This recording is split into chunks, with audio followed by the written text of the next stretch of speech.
Tulad ni Papa Eds, number 1, discount.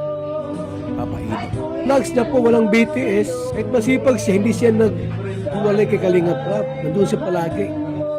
Telenovela, nandun siya palagi. Yan ang maganda kay Papa Eds. Pero siyang time na mag-scout, bikot kung saan-saan. Pero meron siyang schedule. May time siya. Hindi siya umalis kay Kalinga Prab. Kahit malaki na ang channel niya, kaya siya po'y pinagpapala ng lumusan. Yung kanyang loyalty po. Hindi siya nagsulo. Yun ang mga sinasabi niya noon eh. Noon na maraming sponsors, makilala, hindi siya titibag, hindi siya aalis kay Kalinga. Very good. Yan ang loyal na vlogger.